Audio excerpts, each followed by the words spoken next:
सर्वप्रथम अहिंसा भगवद्गीता की सफल आराधक, त्रैलोक्यनाथ, अनंत अनंत मैत्री के मसीहा श्रमण भगवान महावीर स्वामी के चरणों में हृदय की अनंत अनंत आस्था के साथ वंदन। आगम ज्ञान के स्रोत आराध्य गुरुदेव,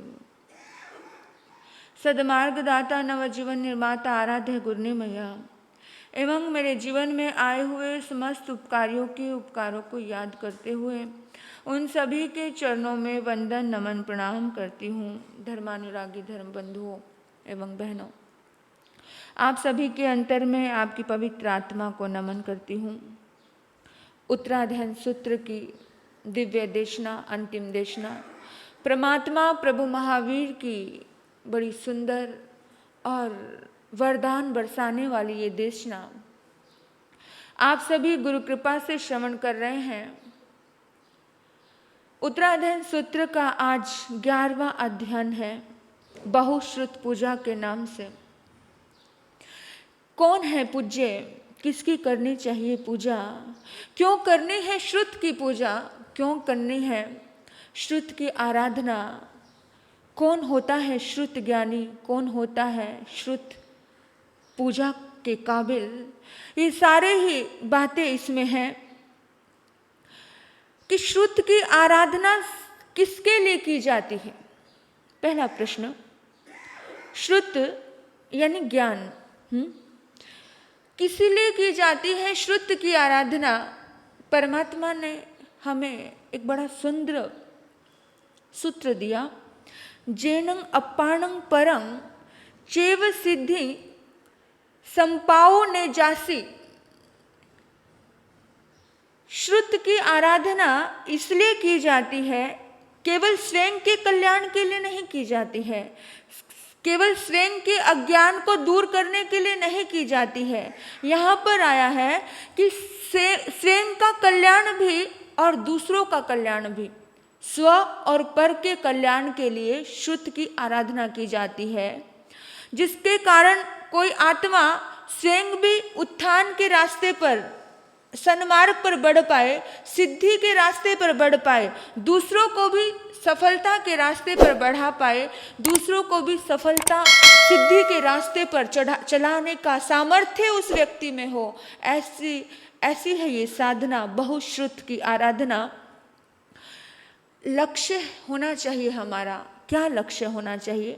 बहुश्रुत की साधना करते करते श्रुत की आराधना कौन कर पाता है, जिसका कुछ लक्ष्य होता है वही श्रुत की आराधना कर पाते हैं। पहला लक्ष्य केवल मेरा भला हो ये नहीं, मेरा भी भला हो, दूसरे का भी भला हो। मेरा भला तो सभी चाहेंगे, सभी चाहेंगे कि मेरा भला हो, लेकिन जहां पर मेरे कल्याण की कामना हो, दूसरे के भी कल्याण की कामना हो, वही कर सकता है श्रुत की आराधना, और वही कर सकता है परमात्मा के इस ज्ञान की आराधना। फिर बताया कि कौन होता है श्रुत ज्ञानी, कौन बन सकता है विशिष्ट प्रकार का ज्ञानी, क्या लक्षण होते हैं उस ज्ञानी के, क्या क्या क्वालिटीज होती है उसमें, वो सारी क्वालिटियों का यहाँ वर्णन किया है। 15 प्रकार की सद्गुण उसके भीतर में होते हैं। कहते हैं जैसे कोई अंधियारे में ठोकर खाता है और उजाले में उसे सहारा मिल जाता है, बस ये श्रुत की आराधना यही काम करती है कि व्यक्ति संसार के अंधियारे में ठोकर खा रहा होता है और उजाला, ज्ञान का उजाला, धर्म का उजाला जब किसी आत्मा को मिलता है तो उसको रास्ता दिखने लगता है। वो उजाला कैसे मिलता है, वो उजाला 15 प्रकार के उसके भीतर में वो सद्गुण होते हैं, तब उसके जीवन में वो उजाला प्रकट होता है। वो उजाला देखिए, सबसे पहला गुण होता है विनय का गुण। विनय उजाला है, और कोई आत्मा जैसे जैसे विनय से दूर होती है वो अंधकार में पहुंचती है। विनय आप किसे समझते हैं? भगवान कहते हैं अपने माँ बाप की विनय कर लेना और जिस गुरु ने ज्ञान दिया है उसकी विनय कर लेना, ये विनय नहीं है। ये तो कोई व्यक्ति मजबूरी वश भी करता है, कोई व्यक्ति व्यवहार और दिखावे के वश भी करता है। कभी कभी माँ बाप के बिना काम नहीं चलता बच्चे का, सारी प्रॉपर्टी माँ बाप के नाम है, तो माँ बाप की विनय कर रहा है बेटा, उसे विनय कहेंगे? हाँ, कभी कभी कोई रिश्ते बड़े दिखावे के होते हैं, कभी कभी स्वार्थ के होते हैं, कभी कभी कृतज्ञता का भाव होता है, समर्पण का भाव होता है, लेकिन जो किसी के बिना किसी का गुजारा नहीं होगा, इसलिए अगर कोई विनय कर रहा है तो उसे विनय थोड़ी कहा जाएगा, वो दिखावा है।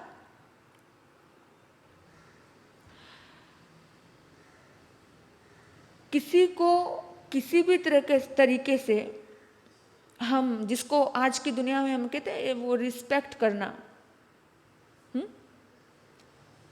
रिस्पेक्ट, आप क्या मानते हो? रिस्पेक्ट का मीनिंग क्या मानते हो?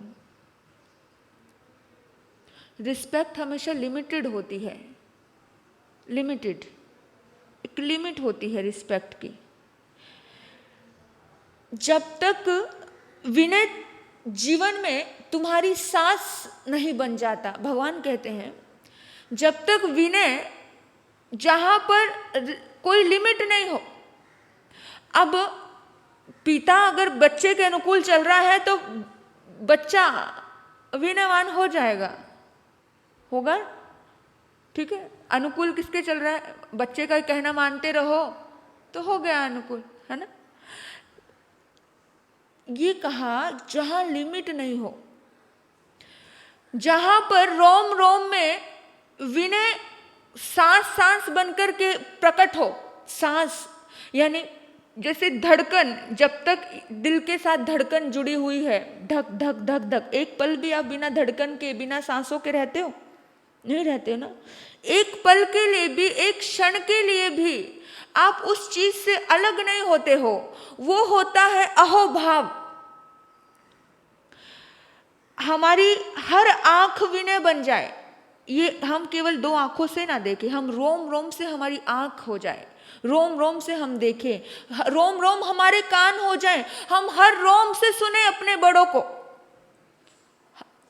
इस कान से सुना और दूसरे कान से निकाल देना और हाँ हाँ कर देना और करना अपनी मनमानी। वो आजकल का डायलॉग बोलते हैं कि मैं सुनता सबकी हूं लेकिन महाराज जी करता मन की हूं। ये विनय थोड़े है। हाँ, विनय, जो व्यक्ति विनय के करीब है वो व्यक्ति उजाले में है, वो परमात्मा के सबसे करीब है। विनय का घर बहुत दूर है, जिसको समझना बड़ा मुश्किल है और चुनना तो उससे ज्यादा मुश्किल है। जिसने विनय को चुन लिया, विनय को समझ लिया, उसके जीवन का कल्याण हो गया। देखिए, एक शब्द आया है 11वें अध्याय में, नियावत्ति अचवले। एक वाक्य है, नियावत्ति अचवले, जिसकी वृत्ति समझौते की नहीं है, जो कॉम्प्रोमाइज नहीं कर रहा है, समझौते की नहीं। कुछ हमारे रिश्ते समझौते के होते हैं, सास बहू समझौता, बेटा पुत्र, पुत्र का पिता के पास बहुत बार समझौता। जहां समझौता नहीं है, जहां पे कॉम्प्रोमाइज नहीं है, हम लोग ना कॉम्प्रोमाइज को समझ लेते हैं कि बहुत बड़ी बात होगी। कॉम्प्रोमाइज, समझौता, ये कहीं ना कहीं कुछ क्या जबरदस्ती के रिश्ते हो गए। नहीं, जहां पर अहोभाव है, अहोभाव, जिसके विचार की धारा अहंकार में स्थिर नहीं रहती है। मतलब देखो, एक होता है कॉम्प्रोमाइज, और जहां पर ये सब समझौते होते हैं वहां पर अहंकार होता है, वहां पर ईगो होती है, इसलिए तो उस शब्द का नाम कॉम्प्रोमाइज दिया ना। ठीक है, कॉम्प्रोमाइज करना पड़ता है। फिर बड़े बड़े डायलॉग बोले जाते हैं, कितना भी कॉम्प्रोमाइज मत करो कि दुनिया तुम्हें इंसान समझना भूल जाए, है ना। तो जहां कॉम्प्रोमाइज आ रहा है वहां पर विनय नहीं है। वो विनय शब्द वहां प्रयोग मत करो कि तुम्हारी मजबूरी रही, तुम्हारा कोई वो रहा और तुमने किसी की बात मानी और हमने कह दिया कि अरे भाई मेरा बेटा विनयवान है, बेटा किसी काबिल नहीं है, तो क्या करेगा, उसको रहना ही तुम्हारे पास पड़ेगा। तो अहंकारी लोग बहुत मजबूत होते हैं। अहंकारी लोग बहुत मजबूत होते हैं। मजबूत कैसे? बड़े बड़े ऐसे दृढ़ और बड़े ऐसे विचारों के होते हैं कि कह दिया तो बस कह दिया। और अहंकारियों का इतिहास भरा पड़ा है। रावण, कंस, दुर्योधन, हिटलर, ये सब लोग बड़े मजबूत थे, अहंकारी। लेकिन मजबूत जब टूटता है, अहंकारी टूटता है, अहंकारी की निशानी है कि वो व्यक्ति टूटता है। लेकिन यहाँ परमात्मा ने कहा कि ऐसी स्थिरता, ऐसी मजबूती बड़ी घातक होती है, ऐसी मजबूती घातक होती है।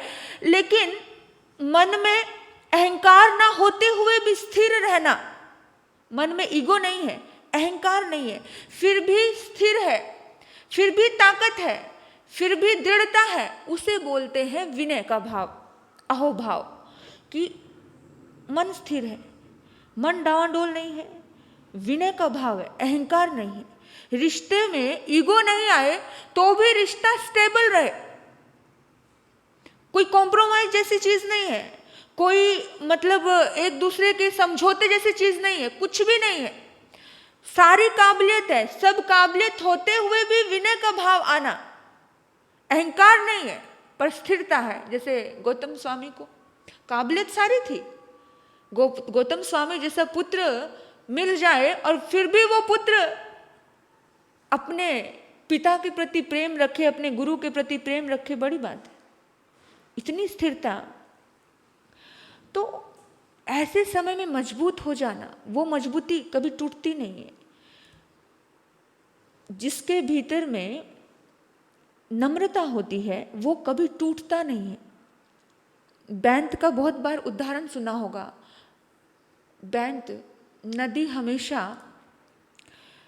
एक चाहत रखती, बहुत सारा सामान लेकर के नदी में जो भी कुछ आता है, बहुत सारा सामान बहता बहता समुद्र में जाता है। नदी हर चीज समुद्र को समर्पण करती है। तो समुद्र ने कहा कि नदी, हे देवी, तू हर दिन हर रोज बहती बहती मेरे पास आती है, मुझ में समा जाती है, अपना अस्तित्व तक बचाती नहीं है, तेरे अंदर बड़ी काबिलियत है, लेकिन तूने बहुत उपहार दिए मुझे, पर आज दिन तक तू बैंत नहीं लेकर के आई। बैंत, बैंत की लकड़ी का नाम सुना होगा आपने, बैंत, बांस, बांस सुना, जो नदियों के किनारे मतलब रहते हैं। वो बांस ऐसे लंबे होते हैं और ऐसे झुके होते हैं, वो डंडे ऐसे झुके होते हैं, बांस के जो वृक्ष होते हैं जो ऐसे झुके होते हैं। तो अब नदी ने बड़ी बड़ी तैयारी की कि अब की बार तो मैं बांस को लेकर के जाऊंगी। लेकिन हैरानी की बात, उसने आकर के समुद्र देव को कहा कि समुद्र देव, मैंने बहुत प्रयास किया उस बांस को उखाड़ने का, मैंने बड़े बड़े वृक्षों को उखाड़ा, इतनी तेज बहाव, नदी का बहाव जब आता है, जब नदी में हम कहते ना बाढ़ आ गई तो कैसे सब तहस नहस हो जाता है अपने को, कहते मैंने बड़े बड़े वृक्षों को उखाड़ दिया, लेकिन हैरानी की बात कि मैं बैंत के वृक्षों को उखाड़ नहीं पाई। तो समुद्र ने पूछा क्यों? बोला जैसे ही मैंने अपना बहाव तेज किया वो एकदम जमीन पे लेट गए। वो बहुत लचीले होते हैं, इतने लचीले होते हैं, इतने लचीले, वो होते बड़े बड़े हैं लेकिन वो ऐसे बिल्कुल जमीन पे लेट जाए, ऐसे लचीले होते, जैसे ऐसे झुके होते हैं। मैंने बहुत ज्यादा भाव दिया और वो एकदम जमीन पे लेट गए, झुक गए पूरी तरह से, मैं उखाड़ नहीं पाई। समुद्र देव, झुके हुए को उखाड़ना मेरे बस की बात नहीं है। मेरे तो क्या, दुनिया के किसी भी ताकत में वो ताकत नहीं है, दुनिया के किसी भी व्यक्ति में वो ताकत नहीं है जो झुके हुए को उखाड़ दे। कितना बड़ा सुंदर उदाहरण ये हमें हमारे महापुरुषों ने दिया। पहला, बहुश्रुत होने का, स्वयं ज्ञानी और दूसरों को भी ज्ञान दे दे, स्वयं सिद्धि को प्राप्त कर ले, दूसरों को भी सिद्धि दे दे, स्वयं सफलता को प्राप्त कर ले, दूसरों को भी सफलता दे दे। ऐसा बहुश्रुत ज्ञानी के अंदर पहली क्वालिटी होती है कि वो बिना किसी रीजन के झुकना जानता है। झुकता तो व्यक्ति इनकम टैक्स ऑफिसर आ गए वहां पे भी है, झुकता तो अपने जूतों को ठीक करने के लिए भी है, झुकता तो हजारों जगह है। समर्थ के सामने उसकी बोलती बंद हो जाती है, उसे झुकना नहीं कहा जाता। समर्थ है पर अहंकार नहीं है, उसे कहते हैं झुकना। तुम्हारी ताकत है कि तुम बिगाड़ सकते हो सामने वाले बंदे को, लेकिन नहीं बिगाड़ते हो। आपने क्षमा किया, आपने क्षमा का दान दिया, बड़ी बात है। पहला सूत्र है कि आपके जीवन में बिना अहंकार की विनय होना, बिना अहंकार की कॉम्प्रोमाइज, और ये कॉम्प्रोमाइज शब्द आता ही नहीं उस समय में, ये शब्द निकल ही जाता है, वहां पे सिर्फ अहोभाव होता है, अहोभाव। फिर एक वाक्य आया इसी अध्ययन में, अमाई अकुई हले, अमाई अकुई हले यानी सरल होना। ये बातें गहराई से सोचने वाली है। सरल होना पर एकदम ट्रांसपेरेंट होना, जैसा अंदर है वैसा बाहर होना। फिर अहंकार से मुक्त होना, एकदम क्लियरिटी, जैसे एक बच्चे के जैसे होना, पर लेकिन बच्चा होने के बावजूद भी बच्चे जैसी कमजोरी नहीं, जवान जैसी मजबूती होना। आप सोचो, बच्चे जैसा मन होना, सरल है ना। बच्चा कैसे होता है, एकदम छोटा बच्चा सब बोल देता है, वो कुछ नहीं सोचता है, छोटा सरल बच्चे जैसा होना, लेकिन जवान जैसी मजबूती होना। मजबूती कैसी, जैसी जवान के अंदर है। इनोसेंट होना, पर कौतूहली नहीं होना। जैसे कौतूहल होता है एकदम से हर चीज में हड़बड़ गड़बड़, जैसे कैसे होता है, किसी को आना है तो बार बार दरवाजे पे देख रहा, आया कि नहीं आया कि नहीं आया कि नहीं, मतलब उतावलापन नहीं होना। सरल होना लेकिन उतावलापन नहीं होना। कुछ लोग ये दोनों अगर मिक्स हो जाए तो गड़बड़ होती है, लेकिन बहुश्रुत ज्ञानी सरल होता है पर उतावला नहीं होता है, हड़बड़ा नहीं होता है। अपंग चा अहिलिखवई, एक वाक्य आया है कि देखो, जब तक कोई व्यक्ति सिद्ध गति को प्राप्त नहीं होता तब तक वो व्यक्ति, उसके कषाय खत्म नहीं होते हैं, है ना। जिसको श्रुत ज्ञानी बनना है उसमें गुस्सा बहुत कम होता है, बहुत कम गुस्से वाला होता है, किसी की निंदा चुगली नहीं करता है। पबंधं चैन कुवई, मतलब बड़ी गहरी बात है। पबंधं चैन कुवई मतलब और ज्यादा गहरी बात बताई कि एक तो गुस्सा कम है, दूसरी बात गुस्से को पकड़ कर नहीं रखता है, ना अपने गुस्से को ना दूसरे के गुस्से को। अब सारे की सारी गड़बड़े पकड़ में है। एक बार गुस्सा किया नहीं, गांठ बांध ली। और जो व्यक्ति गांठ बांध लेता है, जैसे झगड़े को अपने भीतर में चुभाता रहता है, झगड़े को अपने भीतर में बांध करके रखता है, पकड़ करके रखता है, मीनिंग है कि मतलब गुस्से की स्थिति को वो व्यक्ति हमेशा बनाए रख रहा है। यानी कि गड़बड़ी को, जो गड़बड़ अपने परिवार में है, अगर उस परिवार की गड़बड़ को पकड़ के रखोगे, उस गुस्से को, उस नेगेटिविटी को पकड़ के रखोगे आप, तो यानी वो स्थिति आप चलाना चाहते हो। सीधा सा मीनिंग है कि आप उसी स्थिति में रहना चाह रहे हो। आप वही स्थिति, एक घटना 10 साल पहले हुई तो भी वो घटना आज भी पकड़ी हुई है, लेकिन बहुश्रुत ज्ञानी पकड़ के नहीं रखता है, वो बात वहीं छोड़ता है, तत्काल छोड़ता है। खुद के गुस्से को भी और दूसरे के भी। कोई 20 साल पुरानी, 50 साल पुरानी बातें याद नहीं रखता है, वो पूरा डिलीट कर देता है पूरी तरह से। मोबाइल में व्यर्थ की चीज़ें डिलीट करते हैं, ऐसे ही डिलीट कर देता है। फिर एक और सद्गुण परमात्मा ने उसके लिए बताया कि वो मित्रों की, मैत्री की भक्ति करता है। मैत्री, भक्ति किसकी करता है? मैत्री की। मित्तेज मानो भयई, मित्तेज मानो भयई, मैत्री की भक्ति करता है। यहां पर बोला जो दोस्ती करता है, जो दोस्तों के साथ दोस्ती करता है, उसकी भक्ति करता है। आज कोई बना, कल कोई आ गया, पुराने को लात मार दी, ऐसा नहीं करता है। देखो, यानी कि जिसको एक लेवल पे पहुंचना है, उसकी जिंदगी में रिश्ते मायने रखते हैं। आजकल तो आज कोई, कल कोई, परसों कोई, ये चीज़ें नहीं होती हैं। उसकी लाइफ में जो भी वचन होते हैं, जो भी कमिटमेंट होती है, वो बड़ी मायने रखती है, उसे पूरा करते हैं। आजकल तो ब्रेकअप और पिकअप का पता नहीं चलता। और ब्रेकअप तो ऐसे करते, तोड़ना तो इतनी जल्दी जानते हैं कि ठीक है, दूसरे से पैचअप हो जाएगा। यहां पर ये नहीं कहा कि जो गुरु की भक्ति करता है, यहां ये नहीं कहा जो प्रभु की भक्ति करता है, यहां ये कहा कि जो मैत्री की भक्ति करता है। मैत्री यानी रिश्तों की, जो रिश्तों की भक्ति करता है, जो अपनों की भक्ति करना जानता है। बड़ी मायने रखती है बात। भक्ति किसकी करना? मैत्री की भक्ति करना। जिसके दिल में मैत्री है, जिसके दिल में प्रेम है, जिसने मैत्री को स्वीकार कर लिया, उसकी जिंदगी के सारे झंझट खत्म हो गए। एक नॉर्मल साधारण इंसान से लेकर के मोदी तक के झंझट खत्म हो गए। अगर दो देशों में मैत्री हो जाए, भारत और चाइना हो या पाकिस्तान हो, झंझट ही खत्म है। क्यों मैत्री से जीते नहीं हैं? झंझट ही खत्म है अगर मैत्री का हाथ रख लें। देखो, हमेशा जिंदगी में दोस्ती और दुश्मनी पास वालों से ही होती है, दूर वालों से नहीं होती है। दक्षिण अफ्रीका कोई दोस्त बनकर के हमारा साथ नहीं खड़ा होगा, दूर है।